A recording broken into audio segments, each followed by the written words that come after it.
শুনিয়ে খুশি বিদায়। গত 7 বছরে যে কাজগুলো হয়েছে, বিগত প্রায় 20 বছর এই কাজগুলো হয়েছে না। আমরা যে ট্রাস্টের যে বৃদ্ধি সংখ্যা আমরা বৃদ্ধি করছি, এটা হিউজ বৃদ্ধি সংখ্যা। প্রায় এখন 20 জন এভরি মান্থ আমরা 5,000 টাকা করিয়া দিয়ে দিলাম। 20 জনের মাঝে 15 জন MBBS কোর্স তারা করে। 5 ইয়ার্স আমরা MBBS কোর্সের লাগি 5,000 করিয়া তারা আমরা রেগুলার দিয়ে দিলাম। এরপরে 7 জন আরো 7 জন অদ্য বাড়াইছেন। এর মাঝে 5 জন ডাক্তার হয়ে বাড়াইছেন। 8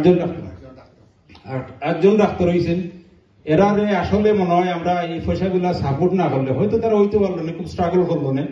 তারা ডাক্তার কেউ ডাক্তার হয়েছেন, কেউ একজন ডাক্তার স্কলারশিপ লইয়া এখন বর্তমানে আমেরিকার লেখাপড়া ফার্দার লেখাপড়া করা। এবং এরা খুব মানে অবস্থাশালী দিন আছে, এটা পাওয়া যায় না। আর আমরা যে ক্রাইটেরিয়া আছে বৃত্তি দেওয়ার, আমরা ক্রাইটেরিয়া হইল গিয়া যে কোনো সরকারি পাবলিক বিশ্ববিদ্যালয় থেকে পাবলিক মেডিকেল থাকিয়ে আমরা তারারে সাহায্য করি। কিন্তু প্রাইভেট পড়লে আমরা প্রাইভেট যারা এফোর্ড করতে পারে তারা আমরা বিশ্বনাথ এডুকেশন ট্রাস্টে দিই না। ব্যাকগ্রাউন্ড হইল না, আমরা একটা ছেলে তার বাবায় CNG চালাইতাম। এটা আমিও সেন্সে কইলাম, তার শুধু করার না, কিন্তু এত কষ্ট করিয়া তার বাবা লেখাপড়া করাইছেন।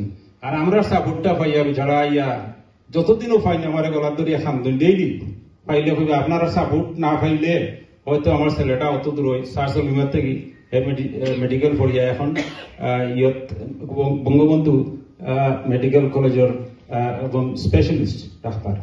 তো এরকম আমরা যে অ্যাচিভমেন্ট, এই অ্যাচিভমেন্ট গুলো আমরা যে BGM হইব আমরা সব রিপোর্ট আকারে আমরা প্রকাশ করি। তো এই জিনিসগুলা আপনারা আগুয়ে হোক, এটা আসলে আজীবন সদগায় জারিয়া। একবার আপনারা ট্রাস্টি হইলে ওয়ান অফ ফি দিয়া আর জীবনে দেওয়া লাগতো না। এবং আপনারা কিন্তু নিয়ে আমরা তো কেউ থাকতাম না। আপনারা যাওয়ার পরেও আপনার যে ছেলে থাকবো, এরাও কিন্তু অটোমেটিক ট্রাস্টি হইব। এরা এরকম আছে, যখন পঙ্গি খান সব নাই, তার ছেলে এখন ট্রাস্টি। ইসমাইল আজাদ সাহেব আপনার দেওহলের সর আজকা এরকম অনেক ট্রাস্টি হল আছে যারা দুনিয়ায় চাই, তারা আবারও মাঠ ফেরত কামনা করলাম। আর ইনশাল্লাহ এখন আমি